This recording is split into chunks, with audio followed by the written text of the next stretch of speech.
महाशिवरात्रि से पहले घर पर ले आएं ये 3 चीज, हर इच्छा होगी पूरी। इसी के साथ इस वीडियो में हम जानेंगे कि शिवरात्रि के दिन आपको कौन सी गलतियां नहीं करनी चाहिए और साथ ही मैं आपको बताऊंगी कि किस तरह से भगवान शिव को प्रसन्न करने के लिए आपको शिवरात्रि के दिन पूजा करनी चाहिए। भगवान शिव को जल चढ़ाते समय बस ये 2 शब्द बोल दे दोस्तों, आपकी हर इच्छा जरूर करेंगे शिव जी पूरी। तो पूरी जानकारी के लिए इस वीडियो को अंत तक जरूर देखिएगा। नमस्कार दोस्तों, स्वागत है आप सभी का एक बार फिर से। दोस्तों सच्ची श्रद्धा से कमेंट्स में जरूर लिखे हर हर महादेव।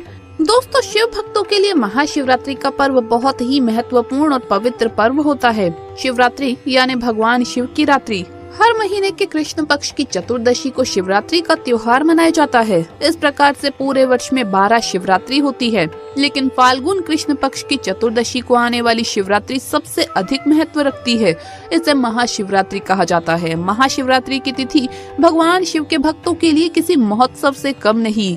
इस दिन संपूर्ण भारत में भगवान शिव के मंदिरों से आराधना के स्वर सुनाई देते हैं और पूर्ण वातावरण शिवमय हो जाता है। स्त्री हो या पुरुष सभी बहुत ही उत्साह से शिव जी की पूजा आराधना करते हैं और व्रत रखते हैं। यूँ तो शिव जी बहुत ही संतुष्ट और संयमित रहने वाले भगवान हैं और बहुत ही छोटी छोटी बातों से प्रसन्न हो जाते हैं, लेकिन वो एक महायोगी तो है ही, साथ ही उन्हें हठ योगी भी कहा जाता है। उन्हें बहुत कम क्रोध आता है, लेकिन अगर उन्हें किसी बात पर क्रोध आता है तो फिर वो जल्दी शांत नहीं होते। शिव जी के क्रोध का सामना कई बार इस सृष्टि ने किया है और एक बार तो भगवान शिव के क्रोध में ये संपूर्ण संसार भी भस्म होने की कगार पर था। इसीलिए भगवान शिव जी सदैव ही ध्यान में रहते हैं और उनके ध्यान को भंग करने का साहस इस संसार में कोई भी नहीं कर सकता। इसीलिए हमारे शास्त्रों में भगवान शिव को प्रसन्न करने के लिए, उनकी पूजा अर्चना करने के लिए महत्वपूर्ण नियम बताए गए हैं, जिससे शिव जी आप पर क्रोधित न हो। महाशिवरात्रि भी शिव जी का खास महत्वपूर्ण दिन है, तो अगर आप इस दिन भगवान शिव को प्रसन्न करना चाहते हैं तो महाशिवरात्रि आने से पहले अपने घर पर ये 3 चीजें अवश्य ही लेकर आएं। शिव जी आपको मनोवांछित फल अवश्य ही प्रदान करेंगे, क्योंकि स्वयं महादेव ने कहा था कि जो भी भक्त मेरी इन प्रिय वस्तुओं को महाशिवरात्रि के दिन अपने घर पर लाता है वो मेरी कृपा को प्राप्त करता है। तो चलिए सबसे पहले जान लेते हैं उन चीजों के बारे में जिन्हें हमें घर पर अवश्य ही लेकर आना चाहिए, और इसी के साथ हम जानेंगे कि महाशिवरात्रि के दिन आपको क्या गलती भूल से भी नहीं करनी चाहिए। लेकिन उससे पहले आपसे रिक्वेस्ट है कि वीडियो को लाइक करें, अपने दोस्तों के साथ शेयर करें, और अगर आपने अभी तक चैनल को सब्सक्राइब नहीं किया तो सब्सक्राइब करके बेल आइकन जरूर प्रेस कर लें। दोस्तों महाशिवरात्रि आने से पहले ही या महाशिवरात्रि के दिन अपने घर पर ये चीजें अवश्य ही ले आइए। सबसे पहली चीज है पारद शिवलिंग।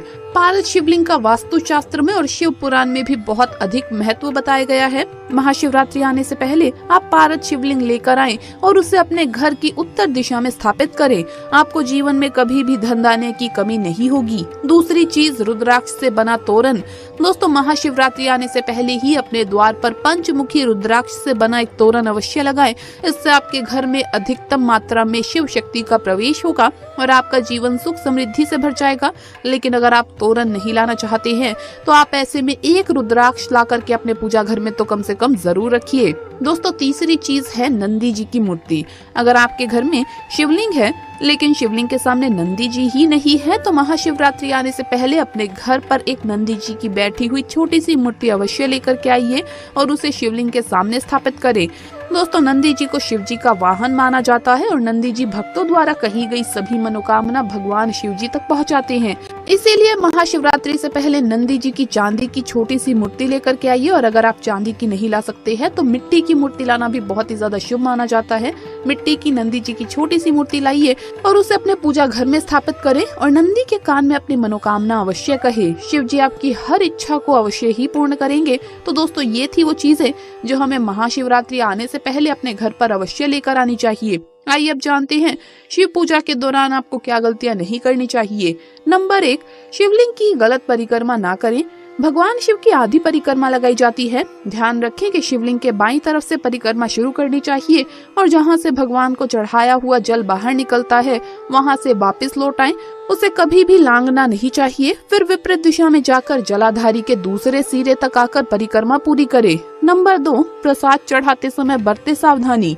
शिवलिंग पर प्रसाद चढ़ाते समय इस बात का ध्यान रखें कि शिवलिंग के ऊपर प्रसाद ना रखें। माना जाता है कि शिवलिंग के ऊपर रखा गया प्रसाद ग्रहण करने योग्य नहीं होता, जिससे पूजा अधूरी मानी जाती है। नंबर 3, शिव की पूजा में शंख का प्रयोग नहीं होता। मान्यता है कि शिव की पूजा में शंख का प्रयोग अच्छा नहीं है। इसके पीछे की कहानी शंखचूड़ नामक दैत्य से जुड़ी है, जिसका शिव ने वध कर दिया था। शंख उसी राक्षस का अंश माना जाता है, इसीलिए भोले की पूजा में इसका इस्तेमाल ना करें। नंबर 4, अक्षत का प्रयोग सावधानी से करें। शिव की पूजा में अक्षत का प्रयोग जरूर किया जाता है, लेकिन इस बात का ध्यान रखें कि अक्षत टूटा हुआ ना हो। शास्त्र कहते हैं कि टूटा हुआ चावल अपूर्ण और अशुद्ध होता है, इसीलिए ये शिव जी को नहीं चढ़ाना चाहिए। तुलसी का प्रयोग भी आपको शिव पूजा में नहीं करना चाहिए। शिव जी की पूजा में तुलसी का प्रयोग कभी नहीं किया जाता। पौराणिक मान्यताओं के अनुसार भगवान शिव ने वृंदा के पति जलंधर का वध किया था। वृंदा के पतिव्रता धर्म को जलंधर का रूप धारण करके भगवान विष्णु ने तोड़ा था। ये बात जानने पर वृंदा ने जहां आत्मदाह किया, वहां तुलसी का पौधा उग गया। वृंदा ने शिव पूजा में तुलसी के ना शामिल होने की बात कही थी। नंबर 5, केतकी का फूल।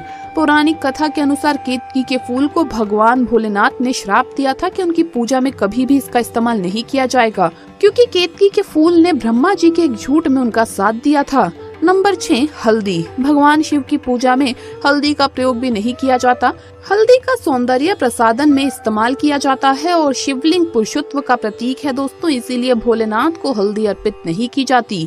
दोस्तों, इस दिन गाय को रोटी और गुड़ खिलाना भी बहुत ही ज्यादा शुभ माना जाता है। इससे आपको अक्षय पुण्य की प्राप्ति होती है। अगर आप गाय को केला खिलाते हैं तो इससे 33 करोड़ देवी देवताओं का आशीर्वाद आपको मिलता है।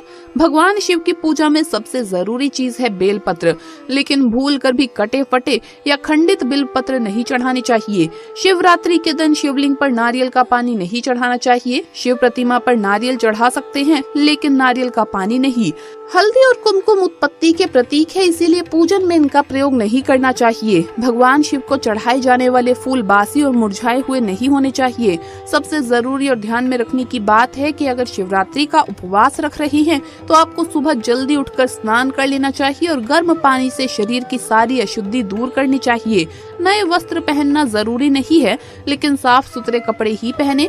शिवरात्रि पर चावल, दाल और गेहूं से बने खाद्य पदार्थों से दूर रहना चाहिए। भक्तजनों को फल, दूध, चाय, कॉफी इत्यादि का सेवन करना चाहिए।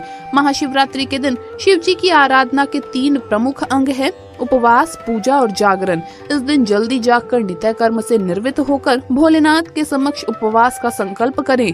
व्रत में पूरा दिन निराहार रहते हुए या फिर फलाहार करते हुए व्रत का पालन करें। पूरे विधि विधान से दिन में और रात्रि में शिव जी की पूजा करते रहें और रात्रि में भजन, कीर्तन, हवन करते हुए जागरण करें। शिव जी की पूजा में अन्य पूजा सामग्रियों के साथ शिव जी का अत्यंत प्रिय बेलपत्र, धतूरा, सफेद फूल, रुद्रमाला और विशेष रूप से भांग चढ़ाई जाती है तथा गंगा जल में दूध, दही, शहद, घी और गोमूत्र मिलाकर आपको भगवान शिव का अभिषेक करना चाहिए। इस तरह से किए गए अभिषेक को महाअभिषेक कहा जाता है। ऐसा करते हुए शिव चालीसा का पाठ करें या फिर ओम नमः शिवाय शिव जी के इस महाशक्तिशाली मंत्र का जप करें। कहा जाता है कि इस मंत्र का आविष्कार महाशिवरात्रि के दिन ही हुआ था, इसीलिए इस दिन इस मंत्र का जाप करने मात्र से व्यक्ति के सभी कष्ट दूर हो जाते हैं। तो दोस्तों, आपको ये वीडियो कैसा लगा हमें कमेंट्स में जरूर बताएं। इस वीडियो को लाइक करें, अपने दोस्तों के साथ शेयर करें और हमें सब्सक्राइब करना ना भूलें। जल्द मुलाकात होगी अगली वीडियो में। हर हर महादेव, जय महाकाल।